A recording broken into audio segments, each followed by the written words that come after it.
తీస్తా, నాలో ఉన్న క్రియేటివిటీ మొత్తం బయటికి తీస్తా, నా తడాకా చూపిస్తా. స్టార్ట్ చేద్దాం. వస్తున్నాడు అబ్బాయి, వస్తున్నాడు. It's laughing time.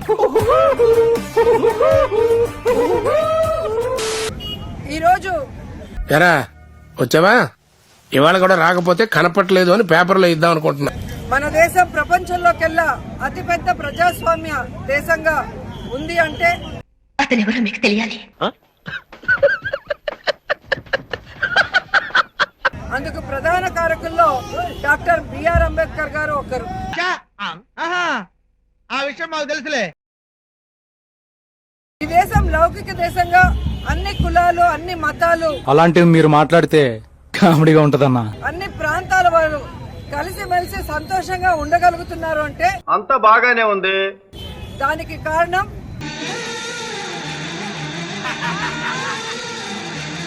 ఆ వ్యక్తి ఎవరో తెలుసా?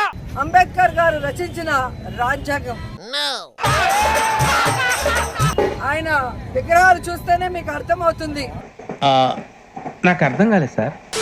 మన అందరికి తోవ చూపిస్తున్నట్టు ఎప్పుడు కూడా కనిపిస్తూ ఉంటుంది. అయ్యి బాబోయ్, పిచ్చి బాగా ముదిరిపోయిందిరా మీకా. ఈ రోజు మీరు చూస్తే అంబేద్కర్ గారు రచించిన రాజ్యాంగం, అలాగే ఆయన ఆశయాలకు అనుగుణంగా ఎవరైతే ముందుకు నడిపిస్తారో, ఎవరు చెప్పారు? ఎవరో చెప్తే నమ్ముతా నేను. వాళ్ళే చెప్పారు. కర్మరా బాబు. ఈ రాష్ట్రం ఆ రోజు ఎంత సంతోషంగా ఉంది. కనిపించట్లేదే, ఎక్కడ కనిపించలేదు. జగనన్న 5 ఏళ్లు ముఖ్యమంత్రిగా ఉన్నప్పుడు ఏముంటది, మొత్తం లాగేశారు కదా, ఏమీ లేదా. మరి అంబేద్కర్ గారి ఆశయాలకు అనుగుణంగా సైతాన్ వేదాలు వల్లిస్తుందా? ఎస్సీ, ఎస్టీ, బీసీ, మైనారిటీ మహిళలకి అన్నిట్లో సమాన అవకాశాలు ఇచ్చి,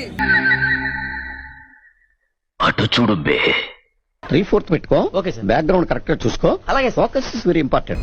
రివైండ్ చేయి, క్లోజ్ కళ్ళు.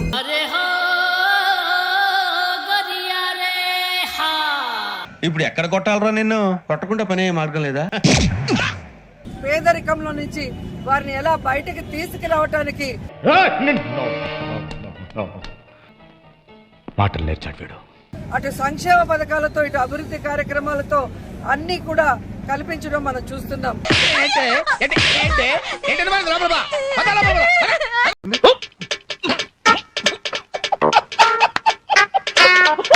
కానీ ఈ రోజు చంద్రబాబు నాయుడు గారు ముఖ్యమంత్రి అయిన తర్వాత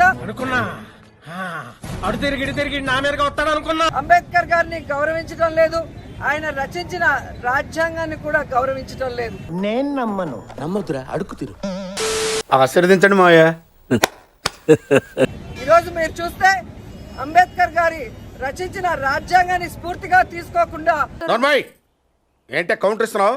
నేనా? దున్నపోతుల తిని రెడ్ బుక్ రాజ్యాంగాన్ని స్ఫూర్తిగా తీసుకొని ఆ పేరు వింటే నాకు లీకేజీ ప్రాబ్లం.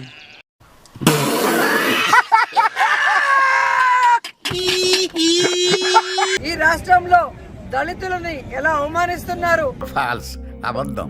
ఈ రాష్ట్రంలో ఎస్సీ, ఎస్టీ, బీసీ మైనార్టీలని ఏ విధంగా దాడులు చేసి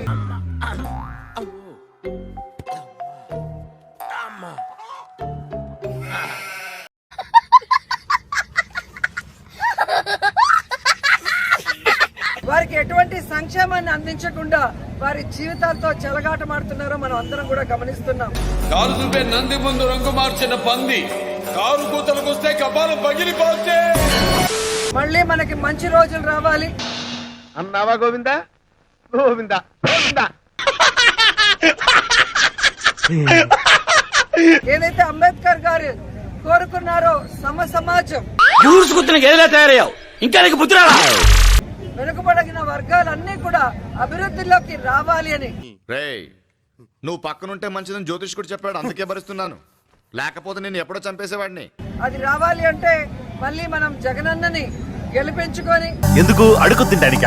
అంబేద్కర్ గారి ఆశయాలకు అనుగుణంగా ఆయన కోరుకున్న విధంగా మనం ముందుకు నడవాలని కూడా కోరుకుంటున్నాను. తల్లి నీకు దండం అమ్మా, నువ్వెక్కడ దొరికావే నాకు?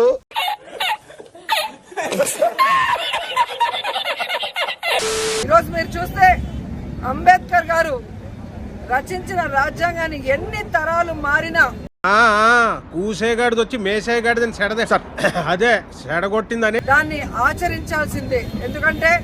ఎందుకు ఆయన యొక్క ముందు చూపు గాని ఆయన యొక్క తెలివితేటలు గాని అంత గొప్పవి అని నేను మనస్ఫూర్తిగా నమ్ముతున్న వ్యక్తిని.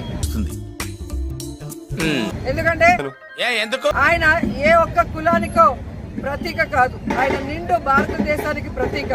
తెలుసా ఆకిస్ పాక్ పాకిజాక్ సో ఆక్ పాక్ కరేపాకులే చెప్పావు. సో ఆయనని మనం అందరం కూడా గౌరవించుకోవాల్సిన రోజు ఈ రోజు. ఓకే నువ్వు ఎట్లా చెప్తే అట్లా. అలాగే ఆయన ఆశయాలకి అనుగుణంగా మనం కలిసికట్టుగా ముందుకు వెళ్లాల్సిన రోజు అని కూడా అందరికీ తెలియజేసుకుంటున్నాను.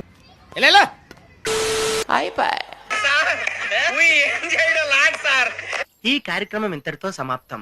రేపు ఇదే అలవాసులపై మళ్ళీ కలుసుకుందాం. అంతవరకు సెలవా మరి. నా ఛానల్ పేరు గుర్తుందిగా, please like share and subscribe.